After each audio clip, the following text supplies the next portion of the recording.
ছোটবেলা থেকেই আমরা নারায়ণ পুজো কারোর বাড়িতে হলেই চলে যেতাম দৌড়ে সিন্নি খেতে।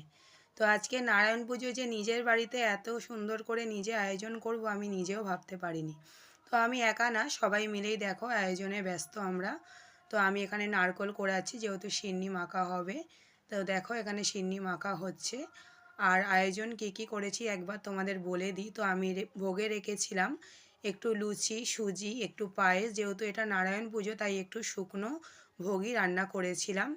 তো ঠাকুরমশাই নারায়ণকে নিয়ে এসেছিলেন সঙ্গে করে। সবাই জানো যে নারায়ণ পুজো খালি ঠাকুরটা কেনা হয় না, সেটা ঠাকুরমশাই নিয়ে আসে।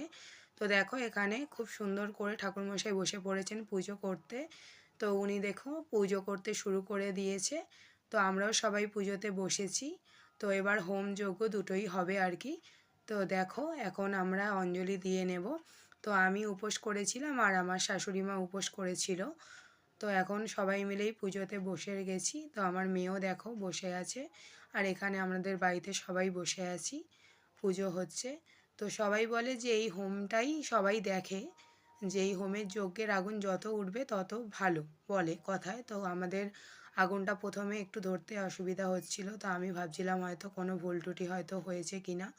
তো সত্যি কথা বলতে এই যজ্ঞের আগুনটা অনেক দূর পর্যন্তই হয়েছিল। আর পুজো দিতে দিতে আমার একটু জ্বরও এসে গেছিলো, আসলে শরীরটাও খারাপ তাই কথা বলতেও একটু কষ্ট হচ্ছে, তোমরা মানিয়ে গুছিয়ে নিও।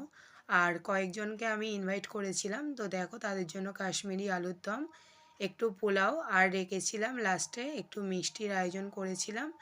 তো এই যে আমসত্ত্বর মিষ্টি। তো কেমন হয়েছে তোমরা জানো। আর চোখটা দেখে তোমরা দেখতেই পাচ্ছ আমার শরীরটা খুব খারাপ।